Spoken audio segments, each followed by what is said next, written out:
Assalamualaikum warahmatullahi wabarakatuh. Selamat datang dalam media pembelajaran produk kreatif dan kewirausahaan.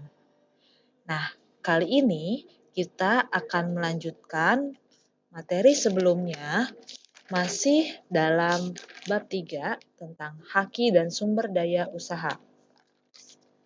Pada poin yang kedua, kita akan membahas mengenai analisa kebutuhan sumber daya usaha.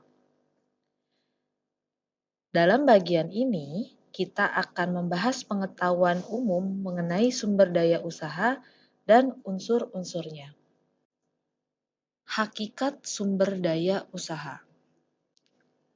Sumber daya yaitu suatu nilai potensi yang dimiliki oleh suatu materi atau unsur tertentu dalam kehidupan.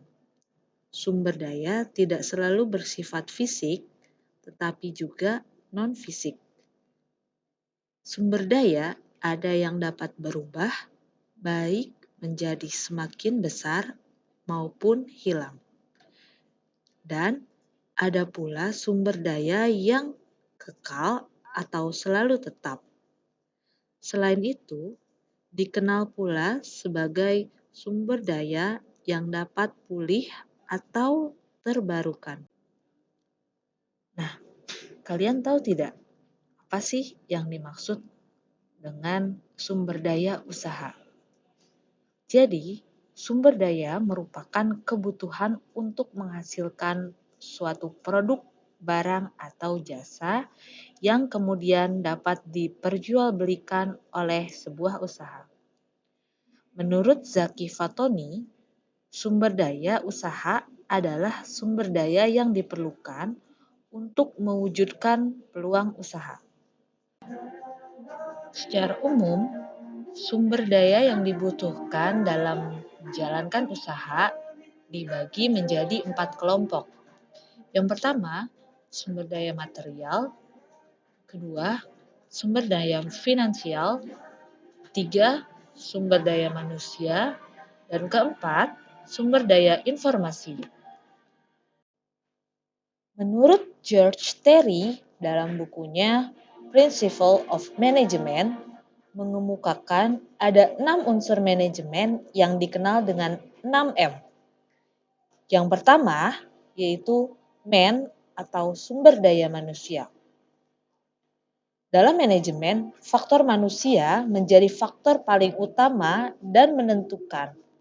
Manusialah yang membuat tujuan dan manusia juga yang melakukan proses untuk mencapai tujuan. Tanpa adanya manusia, tidak ada yang namanya proses kerja. Yang kedua, yaitu money atau biaya. Money atau dana dibutuhkan oleh sebuah usaha untuk membiayai operasional usahanya, baik untuk kegiatan produksi maupun kegiatan penjualan. Yang ketiga, yaitu material atau bahan baku. Bahan baku adalah bahan-bahan yang digunakan untuk mencapai tujuan, yaitu menghasilkan produk jual. Yang keempat, yaitu mesin. Mesin mempunyai peranan sangat penting dalam proses produksi, terutama untuk jenis usaha yang memerlukan peralatan untuk menghasilkan produk. Yang kelima, yaitu metode atau cara kerja. Metode kerja yang sesuai dengan standar amat dibutuhkan agar pekerjaan dapat dijalankan secara efektif dan efisien. Dan yang terakhir, yaitu market atau pasar. Pasar adalah sekumpulan pembeli dan penjual yang bertransaksi atas suatu produk atau kelas produk tertentu.